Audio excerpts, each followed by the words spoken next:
Oke, halo semua. Perkenalkan, nama saya Alma Laras Bestari dengan NPM 2206082303. Nah, pada kesempatan kali ini saya akan memberikan tutorial instalasi Odoo secara SOO maupun SOL. Nah, di sini saya menggunakan perangkat macOS, jadi untuk operating system lainnya mungkin dapat merefer ke tutorial-tutorial lain yang ada di internet. Nah, apa itu Odoo? Odoo itu merupakan aplikasi bisnis open source ya, yang untuk menyakup semua kebutuhan perusahaan. Nah, ini Odoo itu lumayan terkenal ya dibandingkan dengan solusi ERP lain karena lebih mudah dan instalasinya tidak lama ya. Nah, kita akan mempelajari bagaimana menginstal Odoo secara SOO maupun SOL. Dan setelah itu kita akan mempelajari juga cara melakukan backup database secara dari Odoo SOL. Nah, sebelumnya apa sih bedanya? Jadi Odoo SOO itu di-host di server milik Odoo sendiri. Ini biasanya ada di website melalui website Odoo. Sedangkan kalau misalnya SOL ini instalasi Odoo yang di-host di server lokal, yaitu misalnya perangkat laptop saya. Nah, untuk solusi Odoo secara SOO, kita dapat mengunjungi laman utama Odoo dulu dengan odoo.com. Di bawah ini merupakan tampilan lamannya. Nah, setelah itu kita dapat mengklik tombol Try It Free atau yang di tengah ini Start Now It's Free. Nah, setelah diklik, kita akan berada di halaman-halaman ini, ada Choose Your Apps. Nah, dari sekian banyak aplikasi-aplikasi ini, kita akan memilih, atau saya akan memilih yang employees yang berada di bawah kategori human resource. Jadi employees ini ada di bagian bawahnya, bisa di-scroll, dan setelah ketemu, ini ada di sebelah sini di bawah human resource, bisa diklik, dan nanti kita akan klik continue.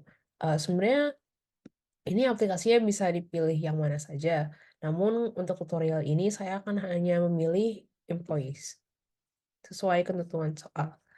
Nah, kita akan berada di halaman, form ini. Nah, kita akan melakukan pengisian fields, ada nama, email, dan lain-lainnya.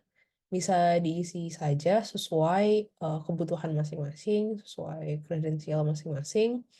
Nah, di sini saya mengisi dengan format nama lengkap NPM. Namun, jika terdapat kendala seperti trial reviews, bisa diganti format menjadi nama saja, dan kita dapat mengganti domainnya atau nama perusahaannya di kemudian hari. Nah, untuk alasan privasi saya memblokir phone number-nya, namun kalau misalnya tidak ada trial reviews, berarti bisa langsung move on. Trial reviews ini kemungkinan besar karena Odoo ingin memastikan bahwa kita bukan bot ya. Soalnya ini ada angka-angkanya, kayaknya sistem Odoo mengira kita bot, jadi dibuat menjadi trial reviews. Jadi kita tidak bisa membuat database-nya. Nah, kalau sudah bisa, kita akan berada di halaman perusahaannya kita. Nah, di sini ada employees yang kita telah download.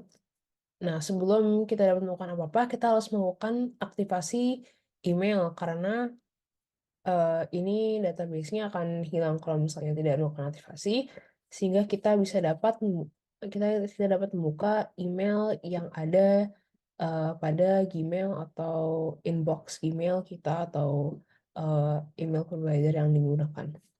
Nah, di sini kita akan mengklik "Click to activate your database", tombol hijau ini, dan setelah diklik, nanti kalau misalnya sebelumnya sudah pernah membuat akun Odoo, maka tidak akan ada pembuatan password. Namun jika belum, nanti ada laman untuk membuat password.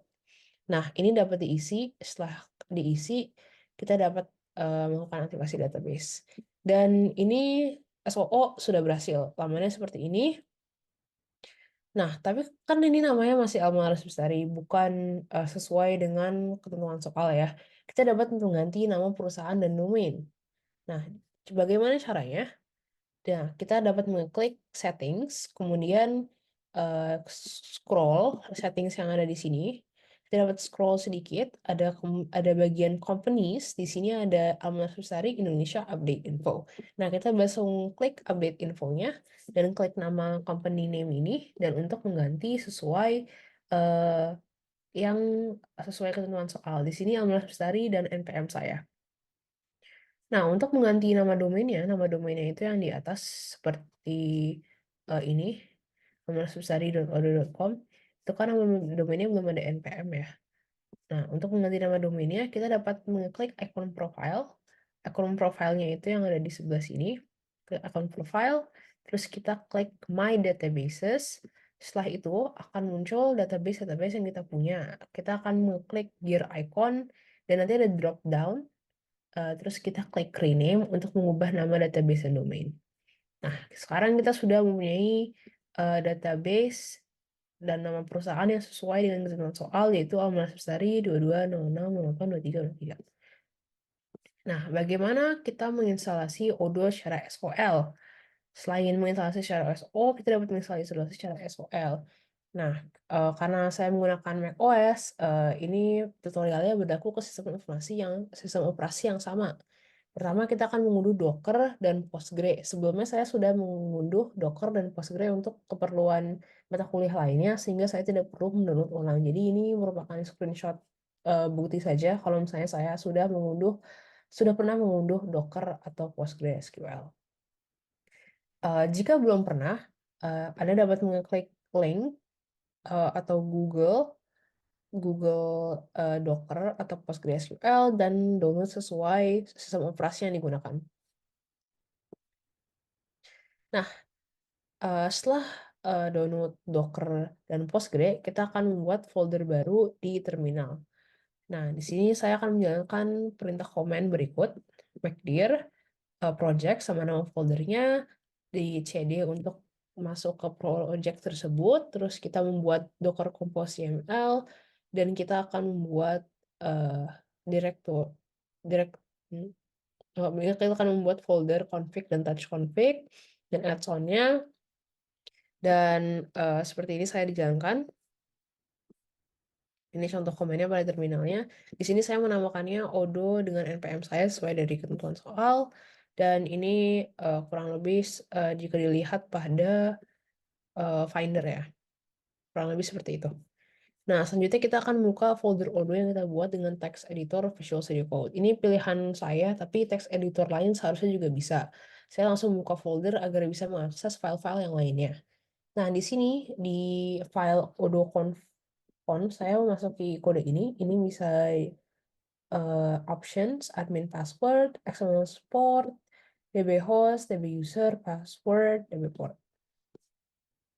Ini bisa langsung di-kopas saja untuk memudahkan ya. Ini screenshotnya saya. Dan untuk Docker Compose yang ini, kita akan menggunakan kode berikut. Nah, ini ada kodenya. Bisa langsung di-kopas saja. Ini portnya biar bisa dibuka pada localhost 8069. Oke. Nah, setelah kita sudah membuat foldernya, kita akan menjalankan command ini di terminal.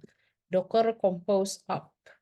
Nah, ini akan berjalan, bisa ditunggu beberapa saat untuk dia download beberapa hal. Nah, setelah ada output running on seperti ini, running on 3FD5 bla bla bla bla dengan nama portnya, kita dapat membuka localhost 8069 melalui browser. Nah, kalau misalnya semua berjalan dengan baik, kita akan menemui tampilan seperti ini. Di sini saya sudah memasukkan master password-nya, database nama, email, password, phone number saya kosongin, language dan country-nya. Setelah demo data, saya juga ngeklik up. Nah, setelah klik create, setelah semua filter sudah diisi, kita dapat langsung create database-nya. Nah, setelah itu kita harus masukin email sama password yang tadi didaftarkan sebelumnya. Seharusnya password dan ininya ada di sini ya, db host, db user, password.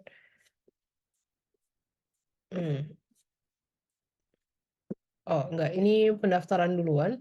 Jadi kita langsung admin, terus kita login. Nah, sehingga Odoo berhasil diaktifasi, kita akan diarahkan ke halaman Odoo SQL-nya. Nah, ini, laman SOL, ada aplikasi-aplikasi. Nah, bagaimana cara kita melakukan backup Odoo SQL? Untuk melakukan backup Odoo SQL, kita harus log out dulu. Jadi kita klik yang ada di sebelah kanan ini, ada nama usernya, Michelle Admin.